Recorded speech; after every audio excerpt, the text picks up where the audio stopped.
Sei a corto di energia e non sai come rimediare? Questa puntata fa al caso tuo. Ciao, sono Alberto Zippo, cultore del benessere, ed oggi ti mostrerò alcune sostanze ideali per aumentare il tuo livello di energia. Prima di iniziare, se questi argomenti sono di tuo interesse, iscriviti al canale così da non perderti i prossimi video che pubblicherò. Ora bando alle ciance, volume a palla, partiamo!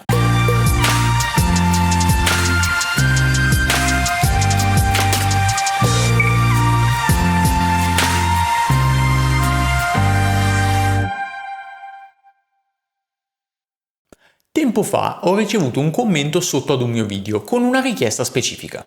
Potresti consigliarmi delle sostanze utili per aumentare l'energia? Siccome reputo che la risposta a questo quesito possa essere d'aiuto a molti, oggi ne parlerò nel dettaglio. Prima di iniziare ci tengo a dirti che non esistono sostanze miracolose per aumentare le nostre forze. Come puoi immaginare è indispensabile mantenere un regime alimentare corretto, dormire sufficientemente e fare una moderata attività fisica. Alcuni accorgimenti alimentari efficaci li vedremo al termine della puntata. Ora partirei subito ad analizzare il primo energizzante di oggi, sto parlando ovviamente del caffè.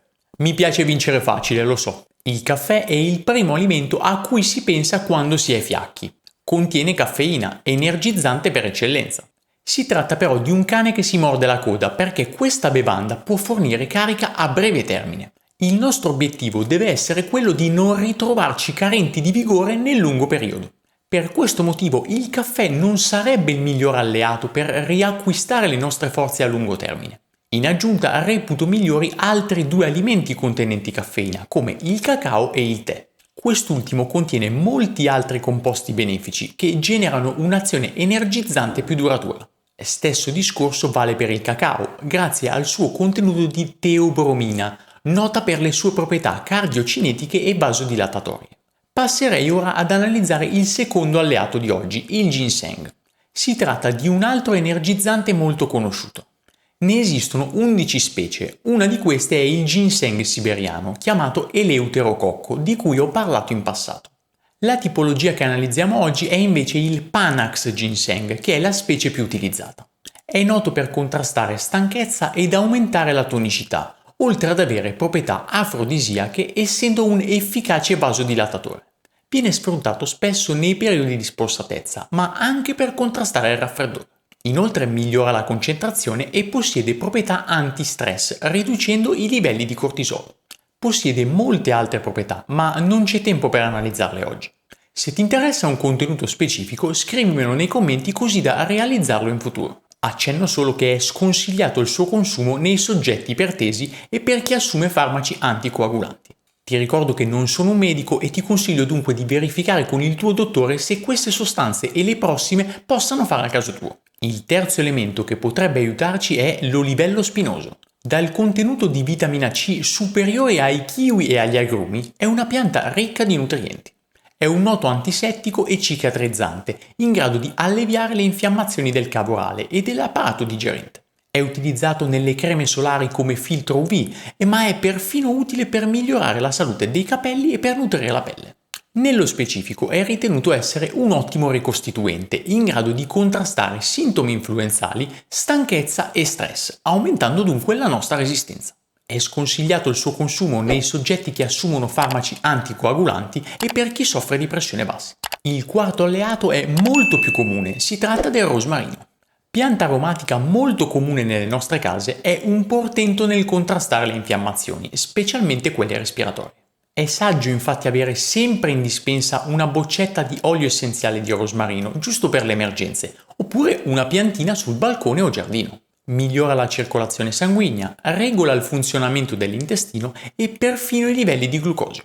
Riduce la spossatezza e la classica sensazione di stanchezza, di conseguenza lo inserisco di diritto nella lista degli energizzanti migliori in natura. Oltre ad utilizzarlo fresco o come olio essenziale, lo si può consumare anche come infuso. È controindicato in caso di ipersensibilità individuale ed in gravidanza a causa della sua azione stimolante a livello uterino. La quinta sostanza che scopriamo oggi è la genziana. Impiegata da millenni nella preparazione di bevande alcoliche, questa pianta è utilizzata anche per la realizzazione di tisane, nello specifico la sua radice. Veniva utilizzata nell'antichità per curare le ferite infette e per contrastare gli effetti mortali dei veleni. Oggigiorno viene sfruttata per curare disturbi allo stomaco, per stimolare l'appetito e per regolare il sebo sulla pelle del viso. Per quanto riguarda la puntata di oggi, la genziana è nota anche per la sua azione ricostituente. È infatti un ottimo rimedio per contrastare astenia ed esaurimento fisico. Si consiglia di non assumerla durante la gravidanza e l'allattamento. Dovrebbe evitare anche chi è affetto da ulcera allo stomaco, ernia iatale e iperacidità gastrica. Il sesto alleato che analizziamo oggi è il fieno greco. Si tratta di una pianta ricca di nutrienti, utilizzata principalmente come ricostituente. È in grado di stimolare il metabolismo ed è indicato come un valido aiuto nei soggetti affetti da magrezza eccessiva, rachitismo ed anoressia. Fornisce azione ipoglicemizzante, riduce le infiammazioni cutanee, contrasta l'osteoporosi, abbassa i livelli dei trigliceridi ed infine riduce i livelli di colesterolo LDL. Lo si può consumare in svariati modi, sia come infuso ma anche come integratore o tintura madre. Non vi sono particolari controindicazioni, anche se non andrebbe assunto in gravidanza, poiché aumenta la contrattilità uterina. Il settimo ed ultimo elemento che ho deciso di inserire per la puntata di oggi è il guaranà. Ho scelto di concludere la puntata così come l'avevo aperta. Questa pianta infatti fornisce un'azione stimolante superiore a quella del caffè. Il guaranà è un eccellente tonico in grado di rivitalizzare il nostro corpo aumentando principalmente la concentrazione. Nei periodi di forte stress, magari quando si sta studiando per un esame, può diventare realmente un valido aiuto. Ci tengo a far presente però che, così come per il caffè, si tratta di uno stratagemma momentaneo che non deve diventare un'abitudine. È necessario mantenere i nostri livelli di energia elevati in maniera stabile e ci sono degli accorgimenti per poterlo fare, senza dover ricorrere a degli espedienti momentanei.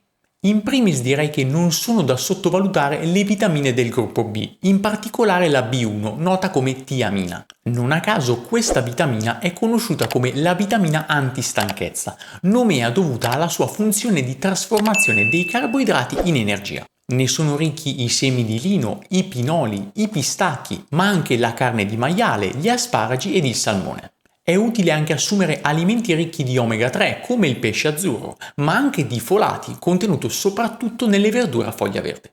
Altri nutrienti essenziali sono il magnesio ed il potassio, utili a contrastare la stanchezza cronica, il mal di testa e la debolezza fisica e mentale. Anche la vitamina C è importantissima, grazie alla sua azione di riduzione dello stress.